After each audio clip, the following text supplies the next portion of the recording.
এই গরম থাকতে থাকতেই তো চকলেট আইসক্রিম কেকটা বানিয়ে ফেলতে হবে। আজ দেখো দারুণ মজার একটা চকলেট আইসক্রিম কেকের সম্পূর্ণ রেসিপি তোমাদের সাথে শেয়ার করছি।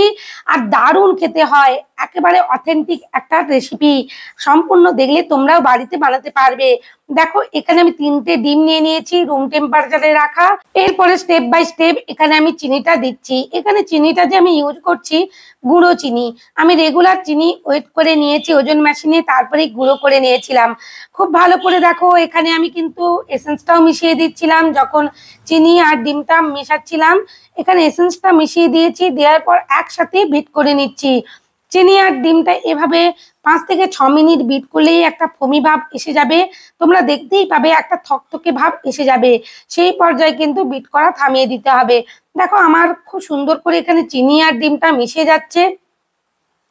এসেন্সটা তোমরা পরেও ইউজ করতে পারো, তবে এসেন্সটা দিয়ে দিলে ডিমের আর কোনো রকমের স্মেল থাকবে না, খুব ভালোভাবে মিশে যাবে।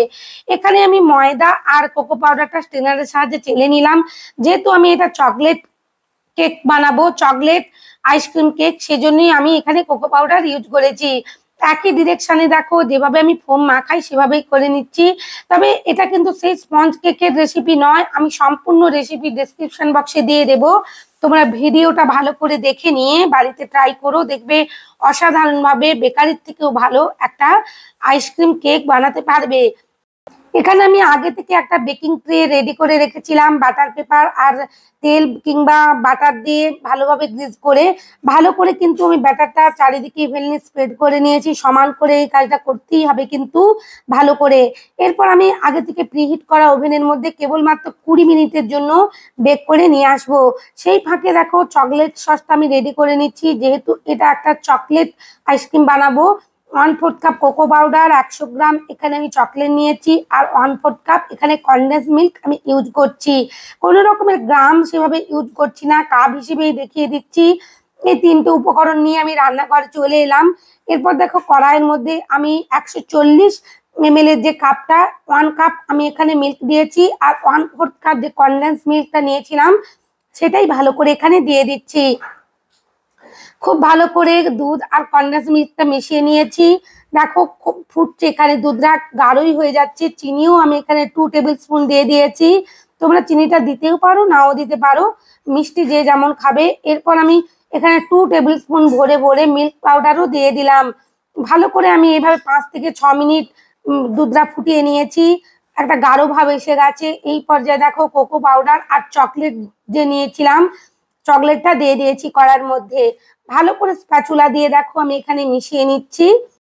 এইভাবে দেখো 5 থেকে 6 মিনিট আমি ভালো করে কিন্তু ফুটিয়ে নেব এই মিল্কের সাথে, কনডেন্স মিল্কের সাথে। এখানে কোকো পাউডার আর চকলেটটা যে দিলাম, অবশ্যই এটা তোমাদেরকে দেখেই করতে হবে, তোমাদের কনসিস্টেন্সিটা কিভাবে আসবে সেই অনুযায়ী টাইমটা দেখে নিও। এখানে দেখো 4 থেকে 5 মিনিট এভাবে মিডিয়াম টু লো আছে আমি ফুটিয়ে নেব। দেখো খুব ভালো করে এখানে কিন্তু একটা গাঢ় ভাব এসে যাচ্ছে। অবশ্যই কিন্তু লক্ষ্য রাখতে হবে যেন একটা থকথকে ভাব এসে যায়। সেই আর অনবরত কিন্তু আমি এখানে স্প্যাচুলা দিয়ে নাড়ছিলাম, তলাটা নালে ধরে যাবে। এখানে চকলেট ছিল, একেবারে ঠান্ডা করে নেব বলে একটা বাটির মধ্যে ঢেলে নিয়েছি, আর স্প্যাচুলা দিয়ে নাড়িয়ে নাড়িয়ে দেখে নিচ্ছি। আর এটা কিন্তু একটু ঠান্ডা হয়ে গেলে গাঢ়ই হয়ে যাবে। সেই ফাঁকে দেখো আমার কেকটাও রেডি হয়ে গিয়েছে। মোল্ড আউট করে নিয়ে বাটার পেপারটাও তুলে নেব।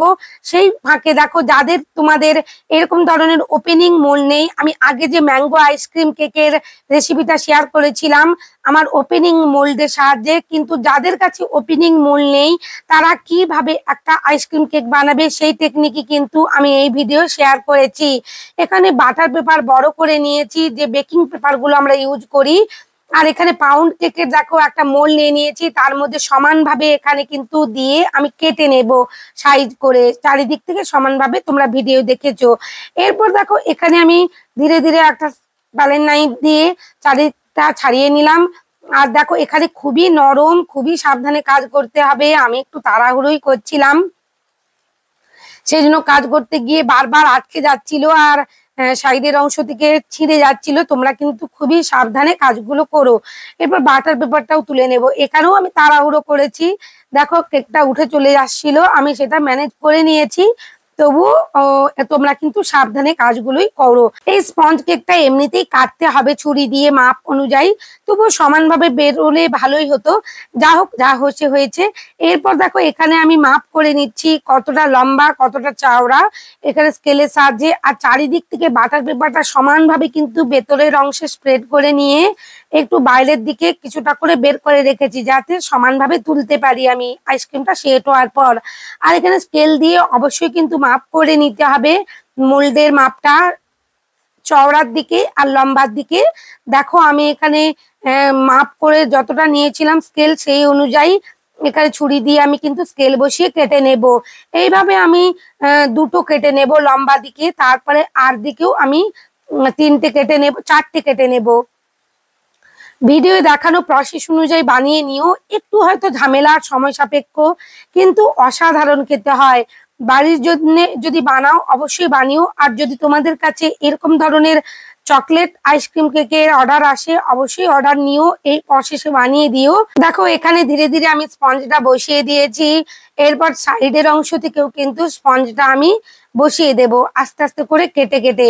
একটু ধৈর্য ধরে যদি ভিডিওটা দেখে নাও আমি কি টেকনিকে করছি, তোমরাও কিন্তু পারফেক্ট ভাবে এইভাবে একটা bakery style authentic ice cream cake, যেটা চকলেট হোক বা ম্যাঙ্গো বা ভ্যানিলা, বানাতে পারবেই অবশ্যই। দেখো একটা সাইডের অংশে আমি করে নিয়েছিলাম, সেই অনুযায়ী আরো প্রত্যেকটা করে নিয়েছি। এরপর বাটার ক্রিম রেডি করে নিয়েছিলাম, যেভাবে আমি ম্যাঙ্গো আইসক্রিমে করেছিলাম। বাটার ক্রিমটা আমি সাইডের অংশে আর নিচের অংশে লাগিয়ে নিচ্ছি। এই বাটার ক্রিমটা দেওয়ার কারণ হলো তুমি কিছুটা সময় এই আইসক্রিম কেকটা বাইরে রাখতেই পারবে, অন্তত 30 থেকে 40 মিনিট রাখতে পারবে, কোনো রকমের গলবে না। কারণ এখানে বাটারটা সেট হয়ে এই স্পঞ্জের সাথে আইসক্রিমটাকে আটকে রাখবে, গলতে দেবে না। সেই জন্যই কিন্তু বাটার ক্রিমটা ইউজ করা হয়। যে কোনো বেকারিতে বা বেকারি স্টাইল বা অথেন্টিক এই আইসক্রিম কেক বানাতে গেলে এই বাটার ক্রিমটা কিন্তু দেওয়া হয়। যদি অর্ডারের কেক নেওয়া হয়, বাড়িতে যদি বানানো হয় সাথে সাথেই খাওয়া হয় তাহলে না দিলেও চলবে। এখানে দেখো আমি ক্রিম বেলের যে ক্রিমটা কিনে এনেছিলাম সেটাই 1 কাপ নিয়ে নিয়েছি। আমি এখানে কিন্তু একেবারে স্টিপ ভাবে বিট করব না, একটু হালকা আমি রাখবো, যেন স্টিপি না হয় সেদিকে কিন্তু লক্ষ্য রাখতেই হবে। একটু হালকা রাখতেই হবে এই ক্রিমটাকে, লিকুইড লিকুইড মতন কনসিস্টেন্সির কথা বলছি। দেখো ধীরে ধীরে এখানে আমি কিন্তু 2 থেকে 3 মিনিট বিট করেছি। কনসিস্টেন্সিটা দেখে বুঝতেই পারছো, এইভাবেই রাখতে হবে। এরপর আমি যে আগে থেকে চকলেটের যে সসটা বানিয়ে রেখেছিলাম সেটাই এখানে দিয়ে দিলাম পুরোটাই। ভালো করে বিটারের সাহায্যে বিট করে নিলাম 1 মিনিটের জন্য, যেন ক্রিমের সাথে ভালো করে মিশে যায় সেদিকে লক্ষ্য রাখতে হবে, এতটুকু যেন ক্রিম না থাকে। আমি দেখো স্প্যাচুলার সাহায্যেও করে নিচ্ছি খুব ভালো করে। ভালো করে চারিদিকে মিশিয়ে নিয়েছি। এরপর আগে থেকে যে রেডি করে রেখেছিলাম 3টা স্পঞ্জ আর বাটার ক্রিম দিয়ে, সেটা কিন্তু ফ্রিজের মধ্যে কিছুক্ষণ আমি সেট করে নিয়েছিলাম। তারপরে এখানে আমি আইসক্রিমটা দিয়ে দিয়েছি ভালো করে, যতটা পরিমাণ আমার লাগবে। ওপরের অংশ থেকেও দেখো আমি একটা স্পঞ্জ বসিয়ে দিয়েছি, খুব ভালোভাবে র্যাপিং পেপার দিয়ে র্যাপ করে নিচ্ছি। এইভাবে র্যাপিং পেপার দিয়ে র্যাপ করে নিয়ে ফ্রিজারের মধ্যে আমি ওভারনাইট কিন্তু আইসক্রিমটা রেখে দেব। অন্তত হাতে সময় না থাকলে 8 থেকে 9 ঘন্টা রেখেই দিও, পারফেক্ট ভাবে একটা আইসক্রিম এখানে জমেই যাবে। আর দেখো রেডি হয়ে গেছে কত সুন্দরভাবে। তোমাদের যাদের কাছে এরকম ধরনের ওপেনিং মোল্ড নেই আইসক্রিম কেক বানানোর জন্য, তোমরা আমার দেখানো টেকনিক অনুযায়ী বানিয়ে নিও, খুব সুন্দরভাবে রেডি করতে পারবে। আমি দেখো খুব সুন্দরভাবে রেডি করেছি। সবার কাছে তো ওপেনিং মোল্ড থাকে না, আমার কাছেও ছিল না, তো আমিও কিনে এনেছি। কিন্তু এটা আমি শেয়ার করলাম যাতে আমি এরকম ধরনের পাউন্ড শেপেও একটা আইসক্রিম কেক বানাতে পারি, সেজন্যই। আর এখানে কাটার টেকনিকটা দেখো, আমি কিভাবে গরম জলের মধ্যে একেবারে কষকষে গরম জল নিয়ে নিয়েছি গ্লাসের মধ্যে, আর নাইফটা ভালো করে ডুবিয়ে নিচ্ছি। আর কিচেন রুমালে নাইফটা মুছে নিয়ে আবারও কিন্তু আমি এখানে আইসক্রিম কেকের মধ্যে ইউজ করছি। আমার ছেলে প্লেট নিয়ে এসে হাজির হয়ে গেছে, ও বলছে আমাকে একটা দিয়েই দাও। এত লোভনীয় দেখতেও হয়েছিল, খেতেও হয়েছিল। দেখো সাইড দিকে এসে নিয়েই চলে গেল মোহর সোনা। অসাধারণ টেস্টি হয় এই চকলেট আইসক্রিম কেকটা। তোমরা বাড়িতে একবার হলেও ট্রাই করো। আমার এই রেসিপিটা ভালো লাগলে, চ্যানেলে নতুন বন্ধু হয়ে থাকলে প্লিজ চ্যানেলটা সাবস্ক্রাইব করে দিও এরকম নতুন নতুন ভিডিওর জন্য। সবাই খুব ভালো থেকো তোমরা। আর দেখো কত সুন্দর দেখতে লাগছে আইসক্রিম কেকটা। অনেক ধন্যবাদ তোমাদের আমার ভিডিও দেখার জন্য।